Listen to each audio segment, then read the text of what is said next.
Thank you, Chairman Comer. Thank you to the Ranking Member Connolly and to the members of this committee. I have the great privilege and honor of serving as mayor of the city of Chicago, the third largest city in the nation.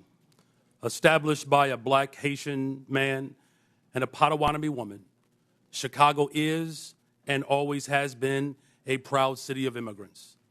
Generations of new arrivals, including the descendants of the enslaved during the Great Migration, created a vibrant city where 1 in 5 residents is foreign-born. Each day, I wake up to serve every one of Chicago's 77 unique neighborhoods and those who live in our great city. As mayor of Chicago, nothing is more important to me than the safety and well-being of all residents. And since I was elected, my administration has been laser-focused on creating and implementing public safety initiatives that protect all Chicagoans. We launched the People's Plan for Community Safety, which builds trust between communities and law enforcement by prioritizing transparency and violence intervention.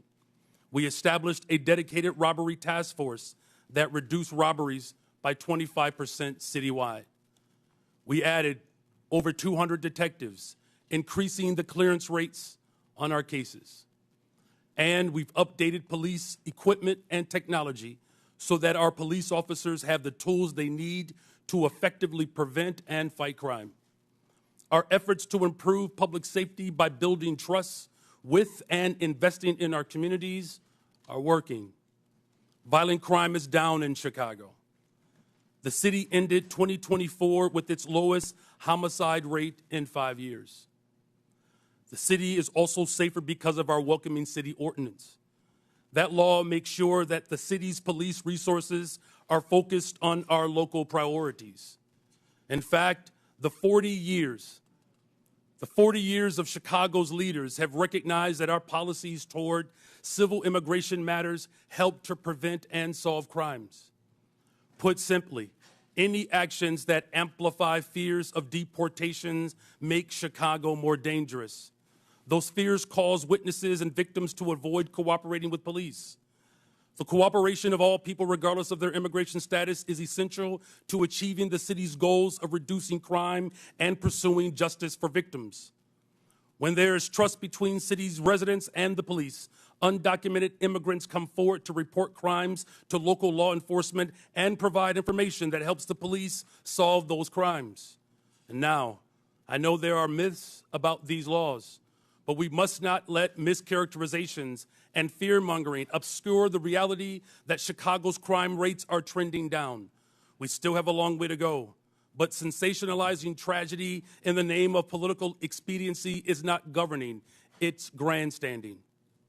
Every violent crime is devastating, but scapegoating entire communities is not only misleading, it is unjust and it is beneath us. So let me be clear. Chicago's Welcoming City Ordinance and our other laws and policies do not lead to more crime. They do not prevent cooperation with federal law enforcement on criminal matters. And we do not harbor criminals. We arrest them, often because of laws that allow residents to feel safe helping the police. As mayor, I'm building a Chicago that embodies the dream of my father had when he came from Salis, Mississippi during the Second Migration, a Chicago that invests in housing, healthcare, jobs, and education. And that's why we've increased safe and stable housing by adding almost 4,000 more units, expanded access to health care by opening 3 mental health centers, and focused on getting our young people well-paying jobs, with summer jobs increasing by 45% since I've taken office. Our local partnerships have built a solid foundation, a better, stronger, and a much safer Chicago. We need this body's support for these efforts. We are ready to partner with you on the measures we know promote trust and create sustainable public safety. And to the people of Chicago and all hardworking people across this great nation, these values are our North Star, the drinking gourd we follow to a better future. We will not live in fear. It is not our portion. We will not go back. I do look forward to answering the questions of this committee. Thank you.